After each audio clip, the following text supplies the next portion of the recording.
Allez, 0826 300 300, la vérité en face. C'est l'heure du débat, il est 9h32 avec nos deux invités que je salue. Bonjour à vous, Emma Ravovic. Bonjour. Vous êtes députée européenne du Parti Socialiste, bienvenue.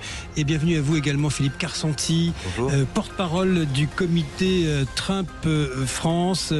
Et bien après le Venezuela, vous le savez, Donald Trump met la pression sur le Groenland, le président américain qui a lâché, nous nous occuperons du Groenland dans environ 2 mois. Je ne sais pas à quoi correspond, peut-être vous allez nous éclairer on va dire cet élément de date, d'ultimatum peut-être.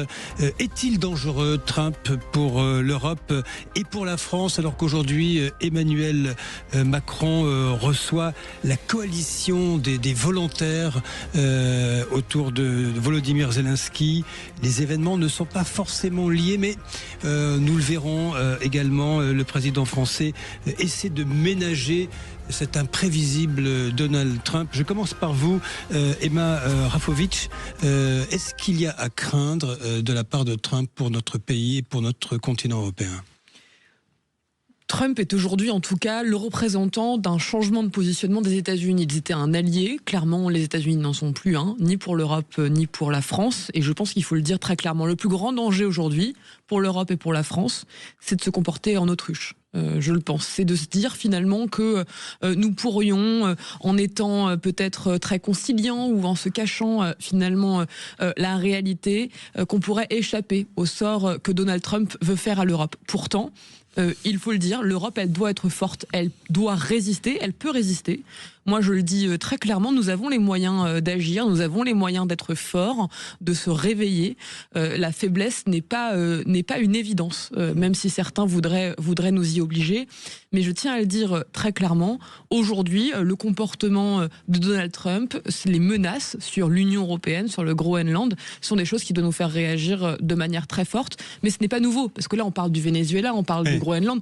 On devrait parler encore de, évidemment, ce qu'il s'est passé il y a quelques semaines avec Thierry Breton, dire aussi les menaces de Donald Trump et de l'administration américaine régulièrement sur nos régulations, sur nos droits, sur nos valeurs.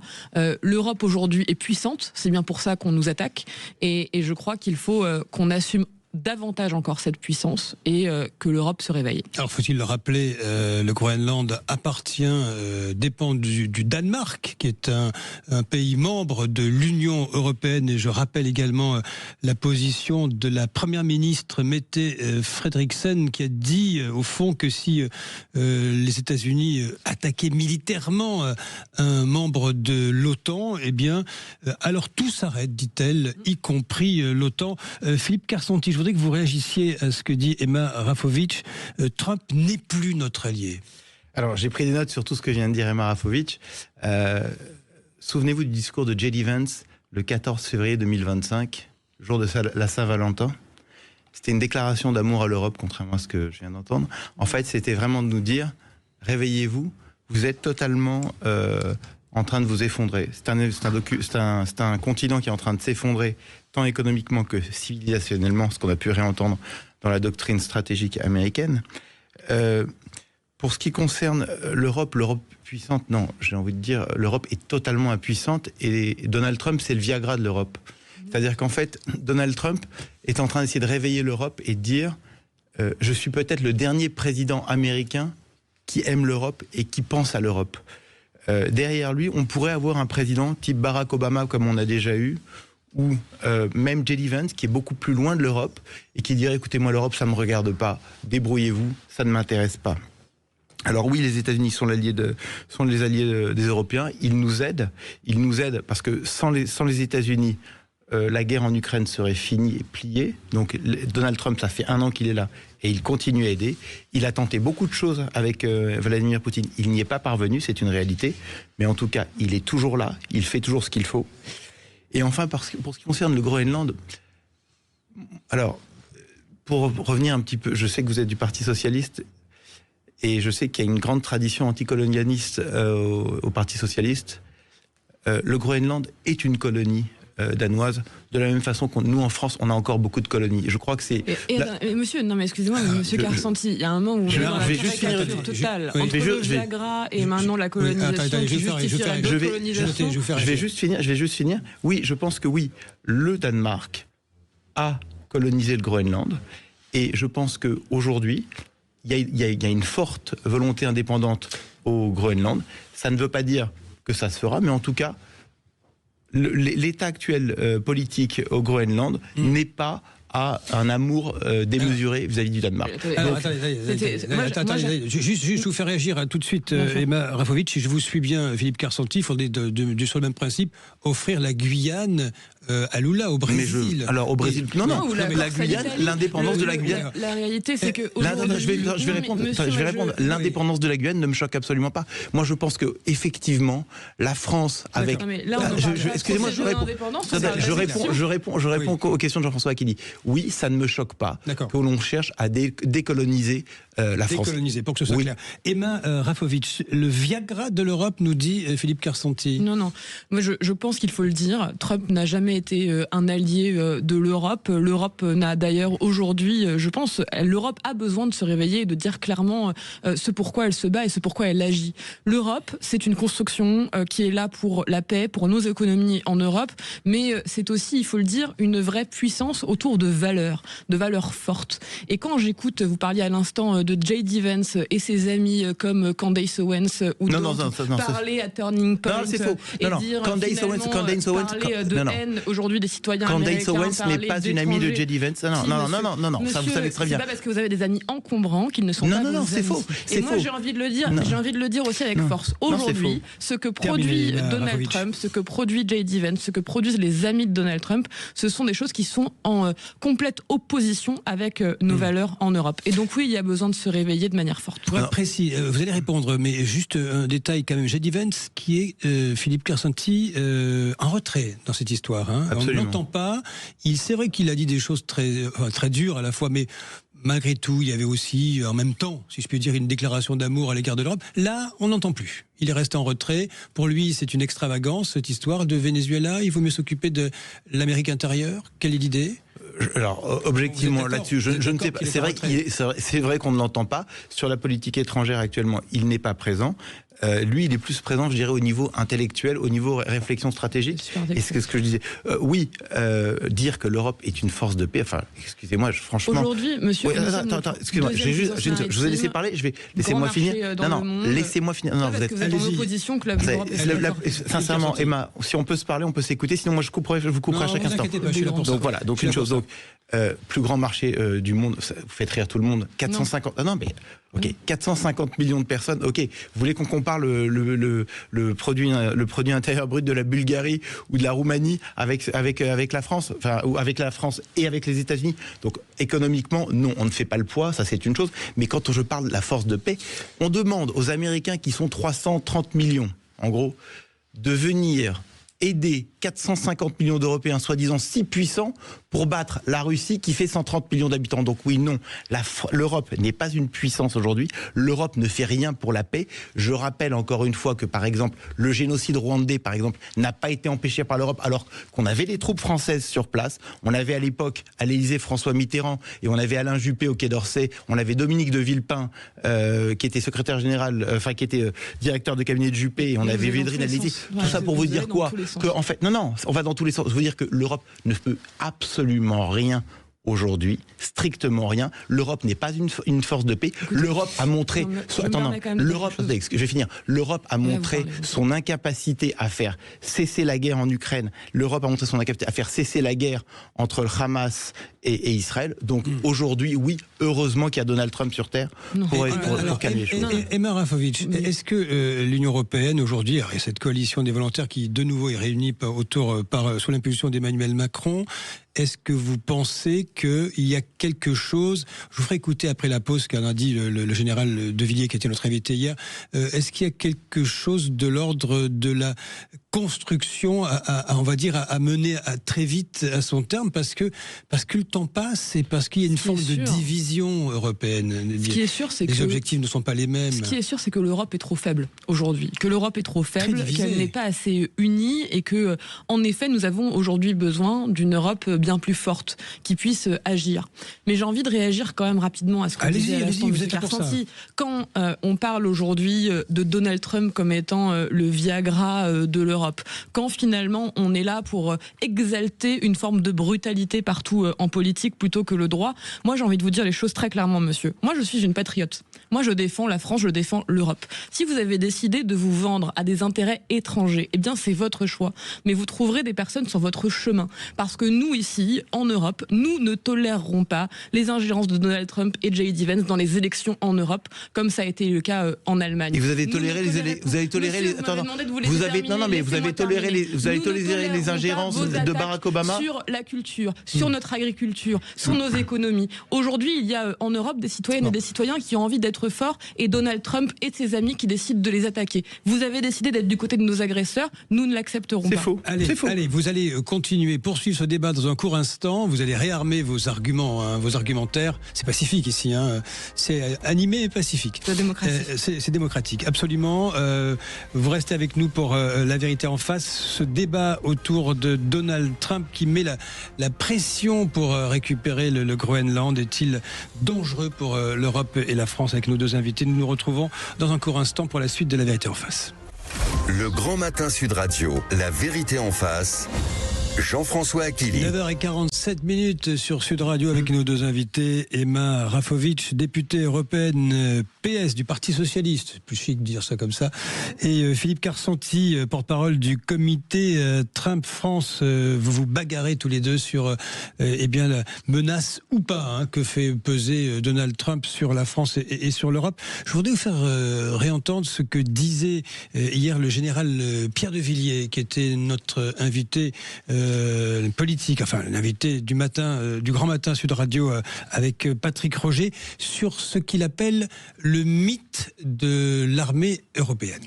Avec l'Europe de la défense que nous voulons construire, qui est une Europe fédérale, qui est une erreur de l'histoire, une fusion des nations, et qui ne dit pas son nom, parce qu'on avance masqué. On a une défense de l'Europe quasi inexistante, c'est dramatique. On a perdu des décennies, alors qu'il y a tant à faire pour construire avec nos amis européens des maillons forts, des projets concrets, des projets réels, pragmatiques, pas dans le mythe de l'armée européenne. Le mythe de l'armée européenne, Emma Rafovitch, il en va de la défense européenne comme, je ne sais pas moi, l'harmonisation fiscale et sociale qui est inexistante en Europe. C'est un peu ça le problème de l'Europe, c'est-à-dire qu'il y a une volonté ou un désir plutôt, mais au bout du compte, très concrètement, quand vous dites, vous, il y a juste titre sans doute, il faut que l'Europe montre un petit peu ses muscles, quelque part, où s'entende, c'est pas le cas. La défense européenne, c'est une nécessité. Mais vous savez, la défense européenne, en réalité, elle a plusieurs facettes. Aujourd'hui, l'Europe, elle est en capacité de se défendre aussi parce qu'elle arrive à avoir des régulations, parce qu'elle est capable d'être bien plus forte, de faire appliquer ces régulations et de ne pas se soumettre finalement aux puissances étrangères. Moi, quand je vois, par exemple, qu'on accepterait le chantage que nous fait Donald Trump et ses amis sur certaines régulations européennes, comme celles sur les plateformes, par exemple, eh bien, je vois ça comme une forme de capitulation. Et enfin, j'ai envie de vous dire, je crois que ce qu'a fait Donald Trump, en réalité, ce que menace de faire Donald Trump aujourd'hui sur le Groenland, il faut le dire aussi, c'est une porte ouverte laissée à toutes les puissances internationales qui le souhaiteraient, à tous ceux qui se rêvent nouveau César aujourd'hui, qu'ils s'appellent Trump, Poutine ou Xi Jinping, de dire finalement le monde peut se dessiner comme moi j'ai envie de le faire. Aujourd'hui, nous ne pouvons pas tolérer ça. Philippe Carsanti va réagir à ce que vous venez de dire. Il faudrait peut-être que la Pologne, au hasard, arrête d'acheter des F-35 par exemple, si on veut vraiment... Aujourd'hui, c'est ce qu'on propose nous avec les socialistes depuis des années désormais. C'est le Buy European Act, c'est de dire qu'il faut une préférence européenne d'achat pour les pays européens, que ce soit en matière de défense, mais aussi en matière d'industrie de manière générale. L'Europe, si elle veut finalement être puissante demain, effectivement, il faut que ces États aussi se coordonnent pour un certain nombre de politiques publiques, et ça va dans le sens de ce que vous évoquez. Mais il faut le dire, si demain finalement les chefs d'État sont en capacité de dire ce pays, cette région du monde, elle devrait m'appartenir, du coup elle m'appartient, alors eh bien tout peut s'effondrer, et je ne pense pas que ce soit la solution. Philippe Carsanti.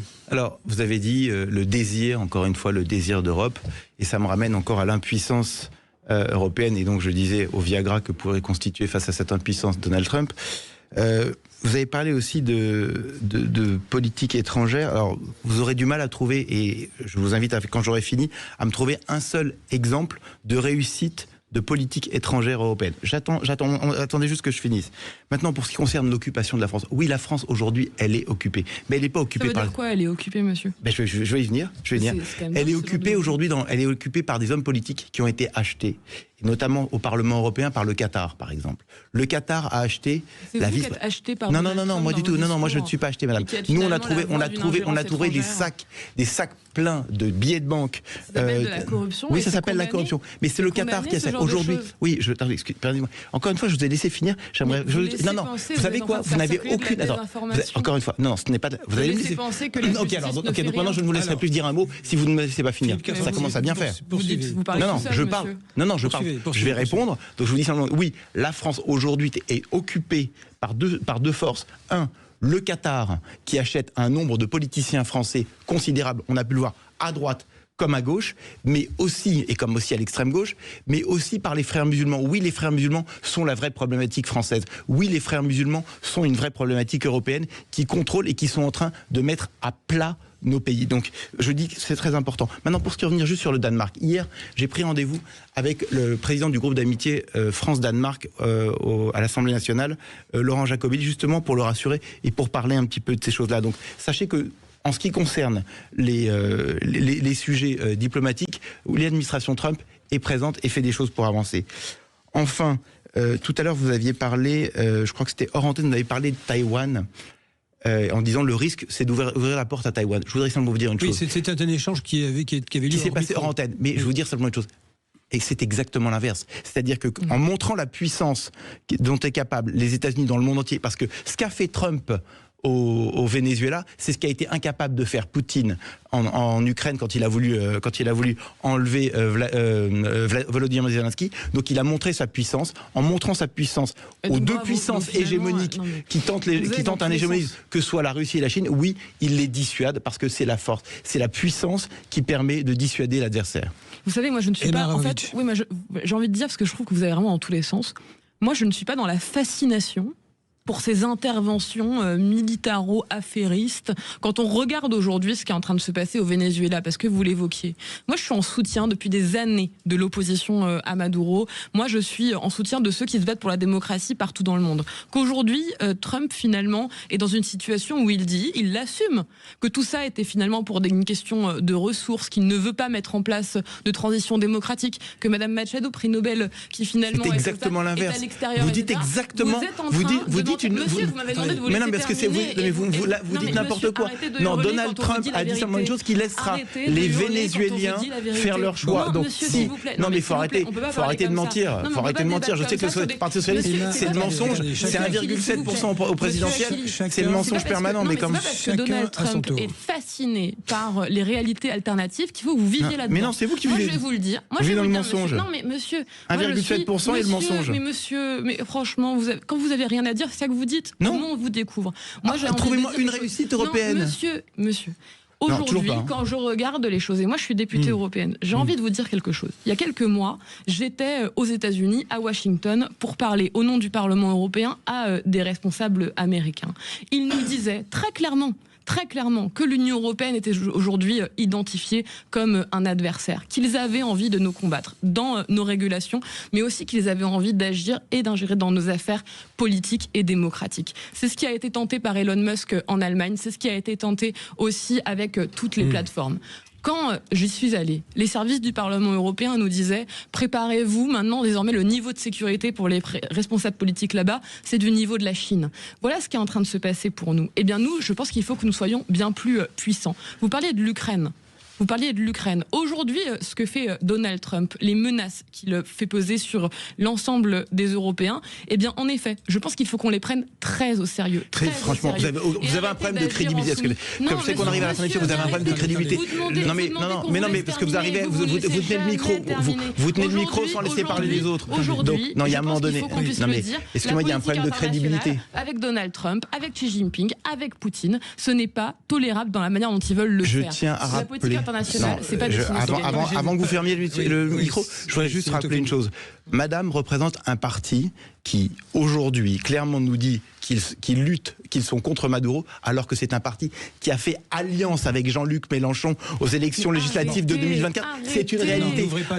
Non, mais c'est très important de rappeler ça. Que Raphaël Glucksmann s'est ridiculisé. Il y a une femme fabuleuse à la télévision qui lui a dit soyez maudits.